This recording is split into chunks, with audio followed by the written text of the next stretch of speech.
नमस्कार। PP news line के prime time में आप सबका स्वागत। मैं हूं रजनी अनुभव। आइए सबसे पहले नजर डालते हैं आज दिन भर की प्रमुख सुर्खियों पर। महबूबा मुफ्ती ने केंद्र सरकार पर फिर निकाली अपनी भड़ास। बौखलाए पाकिस्तान ने 2020 में 5100 से अधिक बार किया संघर्ष विराम का उल्लंघन। भारतीय सेना ने हर बार दिया मुंह तोड़ जवाब।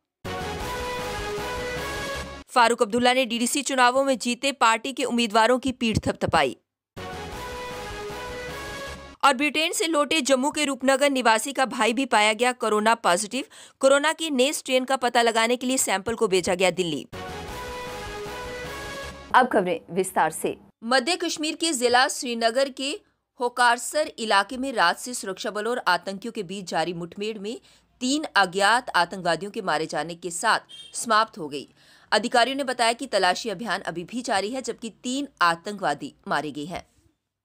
जम्मू कश्मीर से अनुच्छेद 370 हटने और इसे 2 केंद्र शासित प्रदेशों में विभाजित किए जाने के बाद से यहां बेहतर होते हालात से हमारा पड़ोसी देश पाकिस्तान किस कदर बौखलाया हुआ है, इसका अंदाजा इस बात से लगाया जा सकता है कि उसने 2020 तक 5100 से अधिक बार सीज फायर का उल्लंघन किया है। इसका अंदाजा इस बात से भी लगाया जाता है कि केंद्र ने जिस माह ये कदम उठाया उसी अगस्त में ही पाकिस्तानी सैनिकों ने 1565 बार संघर्ष विराम का उल्लंघन किया। पिछले 18 वर्षों में सीज फायर उल्लंघन के ये मामले सबसे अधिक हैं। यही नहीं, पाकिस्तान की इस नापाक हरकत के कारण 36 लोगों की मौत हो गई, जबकि 130 से अधिक लोग घायल हुए हैं। पीडीपी की प्रधान और पूर्व मुख्यमंत्री महबूबा मुफ्ती ने कृषि कानूनों के बहाने फिर केंद्र सरकार पर भड़ास निकाली। इस आड़ में अपने अस्तित्व की लड़ाई लड़ रही महबूबा ने एक बार फिर सेल्फ रूल के मसले को भी हवा दी। उसने फिर कहा कि बंदूक के बूते पर कश्मीर में शांति संभव नहीं है। यहां बता दें कि जम्मू कश्मीर में जिला विकास परिषद चुनाव में महबूबा की पार्टी पीडीपी 4% से कम वोट पर अटक गई। गुपकार दलों के समर्थन के बावजूद मात्र 26 सीटों पर उसके प्रत्याशी जीत पाए। ऐसे में समर्थन जुटाने के लिए फिर से अलगाववादी एजेंडे को हवा देने में जुट गई हैं। प्रदेश में आतंकवाद के खात्मे के लिए सुरक्षा बल और पुलिस बल ने कार्यवाही तेज कर दी है। अभी तक 203 आतंकियों को ढेर किया जा चुका है। इसमें 166 स्थानीय आतंकवादी शामिल हैं। वहीं 43 नागरिक भी मुठभेड़ में हताहत हुए। आधिकारिक सूत्रों के अनुसार 92 लोग आतंकी हमलों के दौरान घायल हुए। वहीं सुरक्षा बलों ने 49 आतंकवादियों को गिरफ्तार भी किया है। इस साल के दौरान 9 आतंकवादियों द्वारा आत्मसमर्पण किया गया। ये कार्रवाई सेना, पुलिस और सुरक्षा बलों द्वारा की गई। इनके प्रयासों से ही देश के दुश्मनों को मौत के घाट उतारा गया। अधिकारियों ने बताया कि संयुक्त सुरक्षा ग्रिड में कार्यरत सीआरपीएफ ने इस वर्ष जम्मू और कश्मीर में 203 आतंकवादी मारे। इसमें 166 स्थानीय आतंकी हैं। 37 पाकिस्तानी या विदेशी मूल के भी इसमें शामिल हैं। नेशनल कॉन्फ्रेंस के अध्यक्ष और सांसद डॉक्टर फारूक अब्दुल्ला ने मंगलवार को जिला विकास परिषद चुनावों में जीत के लिए पार्टी के विजयी उम्मीदवारों की जमकर तारीफ की। पार्टी मुख्यालय में आयोजित एक समारोह में उन्होंने कहा कि पार्टी के डीडीसी उम्मीदवारों की प्रचंड जीत ये बताती है कि पार्टी की जड़ें जम्मू और कश्मीर में कितनी मजबूत हैं।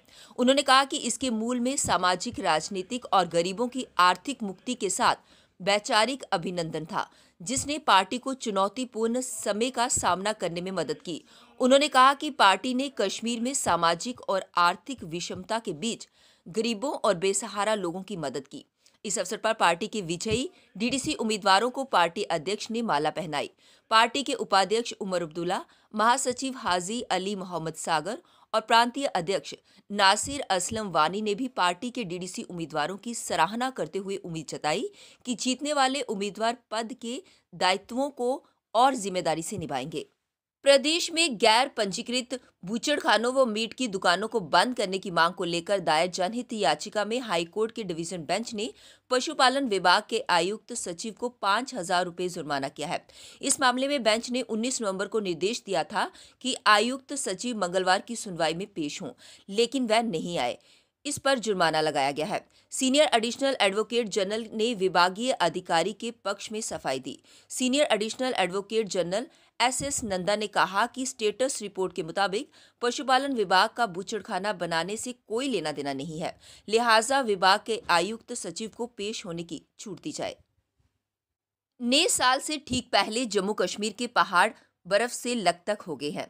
रविवार की रात तो सोमवार सुबह जम्मू संभाग के प्रसिद्ध पर्यटन स्थल पत्नीटाप, नत्था टाप से लेकर श्री माता वैष्णो देवी का दरबार बर्फ की सफेद चादर से ढक गया। मंगलवार सुबह कश्मीर के पहाड़ी इलाकों में भी ताजा हिमपात हुआ है। नए साल पर मौसम की करवट से पर्यटन कारोबारियों के चेहरे खिल गए हैं। होटलों में भी एडवांस बुकिंग में तेजी आई है। कोरोना संक्रमित पाए गए ब्रिटेन से लौटने वाले जम्मू के रूपनगर निवासी व्यक्ति का भाई भी मंगलवार को कोरोना की चपेट में आ गया। उसकी रिपोर्ट पॉजिटिव आई है। दोनों एक दूसरे के संपर्क में आए थे। वहीं ब्रिटेन से लौटे व्यक्ति में कोरोना की नई स्ट्रेन का पता करने के लिए उसका सैंपल दिल्ली भेजा गया है। दोनों गांधीनगर में बनाए गए अस्पताल में भर्ती हैं। इस बीच प्रदेश में मंगलवार को कोरोना संक्रमण के 234 नए मामले मिले हैं। 4 मरीजों की मौत भी हो गई है।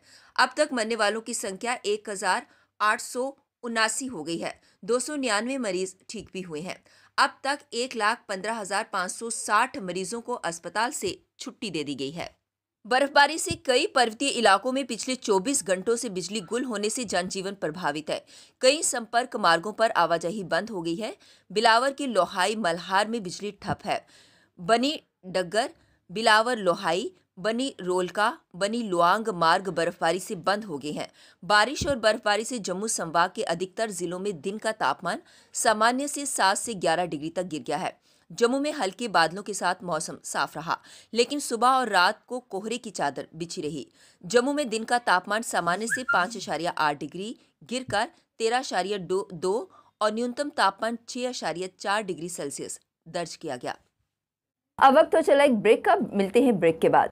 मजबूती की पहचान ACC cement, messrs Bishandas Jaswal and sons, authorised stockist, ACC cement, 45 transport Nagar, Jammu. Break के बाद बढ़ते हैं अगली बड़ी खबर की तरफ। सीमा सुरक्षा बल की 36वीं वाहिनी द्वारा सिविक एक्शन कार्यक्रम के तहत भारत पाक अंतर्राष्ट्रीय सीमा एक्ट्रॉय पोस्ट पर निःशुल्क मेडिकल शिविर का आयोजन किया गया। मेडिकल शिविर का उद्घाटन सीमा सुरक्षा बल की 36वीं वाहिनी के कमांडेंट अजय सूर्यवंशी ने किया। इस मौके पर सीमा सुरक्षा बल के डॉक्टर अशोक भगत, मुख्य चिकित्सा अधिकारी तथा डॉक्टर प्रियंका भारती ने लोगों की समस्त जांच की और उन्हें निःशुल्क दवाइयां बांटी। डॉक्टर प्रियंका भारती ने कहा कि सीमा सुरक्षा बल द्वारा समय समय पर मेडिकल शिविर लगाए जाने के साथ सीमावर्ती क्षेत्र के लोगों को बेहतर स्वास्थ्य सेवाएं मुहैया करवाई जाती हैं। इस दौरान सीमा सुरक्षा बल के कई उच्च अधिकारियों सहित क्षेत्र के कई गणमान्य लोग भी मौजूद थे। आज मैं डॉक्टर प्रियंका भारती 36 वाहिनी की तरफ से हम एक मेडिकल कैंप ऑर्गेनाइज कर रहे हैं। इस मेडिकल कैंप को हम हर साल सिविक एक्शन प्रोग्राम के अंतर्गत करते हैं। इसमें निःशुल्क हम लोगों को दवाइयाँ, लोगों को निःशुल्क कंबल भी बांटे गए रेड क्रॉस सोसाइटी की तरफ से, और हमें बहुत अच्छा लगता है ये कैंप ऑर्गेनाइज करना, जिससे दूर दराज के लोग जो कि बॉर्डर पॉपुलेशन है या फिर हमारे मजदूर भाई बहनें हैं, उनको हम निःशुल्क इलाज और निःशुल्क दवाइयाँ देते हैं।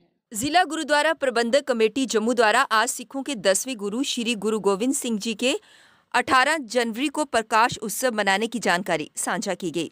पत्रकार वार्ता में संगठन के जनरल सेक्रेटरी फतेह सिंह ने लोगों से इस प्रकाश उत्सव के मौके पर एसओपी द्वारा जारी गाइडलाइन का पालन करने की अपील भी की। इसी के साथ प्रशासन द्वारा अनुमति के अधीन एक भव्य नगर कीर्तन 18 जनवरी 2021 को गुरुद्वारा श्री गुरु नानक देव जी चांदनगर जम्मू से निकाला जाएगा, जो कि किस किस रास्ते से गुजरेगा प्रशासनिक अधिकारियों के साथ चर्चा कर फैसला लिया जाएगा।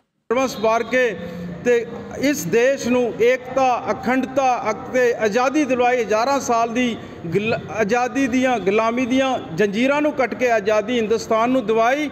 ਅੱਜ ਉਸ ਗੁਰੂ ਪਾਤਸ਼ਾਹ ਜੀ ਦਾ ਅਸੀਂ ਗੁਰਪੁਰਬ ਮਨਾਉਣ ਜਾ ਰਹੇ ਹਾਂ। ਵੱਡੇ ਪੱਧਰ ਤੇ ਗੁਰਦੁਆਰਾ ਗੁਰੂ ਨਾਨਕ ਦੇਵ ਜੀ ਚਾਂਦਨਗਰ ਵਿਖੇ 20 ਜਨਵਰੀ 2021 ਨੂੰ ਮਨਾਇਆ ਜਾਏਗਾ। 18 ਤਰੀਕ ਨਗਰ ਕੀਰਤਨ ਕੱਢਿਆ ਜਾਏਗਾ। ਸਾਰੀਆਂ ਸੰਗਤਾਂ ਨੂੰ ਬੇਨਤੀ ਹੈ ਹੁਮ ਹੁਮਾ ਕੇ ਇੱਥੇ ਪਹੁੰਚਣ ਦੀ ਕਿਰਪਾਲਤਾ ਕਰਨ। ਵਾਹਿਗੁਰੂ ਜੀ का खालसा, वाहिगुरु जी की फतेह।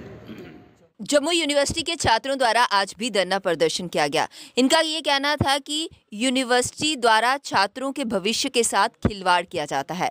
कोरोना महामारी के कारण क्लासेस नहीं लगी, अतः बच्चों की मास प्रमोशन होनी चाहिए और उसके अलावा जब तक ये कोई फैसला नहीं हो जाता तब तक पीजी की एडमिशन नहीं होनी चाहिए। उन्होंने कहा कि जल्द से जल्द उनका कोई फैसला किया जाए, नहीं तो परिणाम घातक होंगे। पूरा वेस्ट हो रहा है। हम एक शर्त आपकी वसादत से यूनिवर्सिटी के सामने ये भी, क्योंकि कुर्सियों पे तो मिलते नहीं है। वीसी साहब देख लो, ताला गेट पे आपके सामने ताला तोड़ा, कंट्रोल एग्जामिनेशन का ताला तोड़ा, अंदर गए तो सर गायब है। बोलते डिपार्टमेंट है। सर जब स्टूडेंट्स यहाँ पे खज्जल हो रहे हैं, क्लासें लग रही, डिपार्टमेंट में क्या कर रहे हो? तो ये सिर्फ बहाने हैं, बहानेबाजी। हमारी ये डिमांड है, मास प्रमोशन होनी चाहिए स्टूडेंट्स की, जल्द से जल्द होनी चाहिए, और इनका साल वेस्ट, और जब तक इनका कोई डिसीजन नहीं होता, एग्जाम जो हमारी पीजी एडमिशन है उसकी डेट को एक्सटेंड किया जाना चाहिए, अन्यथा परिणाम इसके घातक होंगे। नेशनल यूथ फेस्टिवल हर वर्ष की तरह इस बार भी स्वामी विवेकानंद जी की जन्म शताब्दी के अवसर पर youth services and sports J&K government की तरफ से करवाया गया। पर इस बार कोरोना महामारी के चलते ये फेस्टिवल वर्चुअल मोड पर करवाया गया। इसके बारे में अधिक जानकारी देते हुए बताया, 30 से लेकर 4 जनवरी तक ये हमारा रहेगा स्टेट लेवल। उसके बाद 5 से लेकर 8 तक जो है ये हमारा नेशनल लेवल का होगा। J&K इसकी वीडियो रिगार्डिंग होगी, तो फिर इसको वर्चुअल मोड पे हम फॉरवर्ड करेंगे वहाँ, जिसके थ्रू यहाँ ये करवाया जा रहा है। ये हमारा department youth service and sports J&K government का जो है ये इसके ऊपर कर रहा है ऑर्गेनाइज। हमारे डॉक्टर सलीम और जो है रहमान साहब हैं, director general youth service and sports, तो उनकी देख रेख में ये सारा काम जो यहाँ पे पीपी न्यूज़ लाइन के प्राइम टाइम के आज के इस अंक में बस इतना ही। मुझे और मेरी पूरी टीम को दीजिए इजाजत, और आप देखते रहिए पीपी न्यूज़ लाइन। नमस्कार। जम्मू में आई टेस्टिंग की साइंटिफिक और मॉडर्न टेक्नोलॉजी के लिए हमेशा याद रखें जेम ऑप्टिशियंस, जहां पर रखा जाता है आपकी हर जरूरत का ख्याल। Gem opticians with the facility of eye exercise, A scan, biometry, pachymetry और ऑटोमेटेड फील्ड एनालाइजर। और हाँ, हमारे यहाँ बढ़िया क्वालिटी के ब्रांडेड स्पेक्टिकल्स, सनग्लासेस और कॉन्टेक्ट लेंसेज मिलते हैं। आपका भरोसेमंद एक ही नाम, Gem Opticians, Gandhinagar. Gem Opticians, Nai Basti. Gem Opticians, Amphalla. Gem Opticians, Trikuta नगर।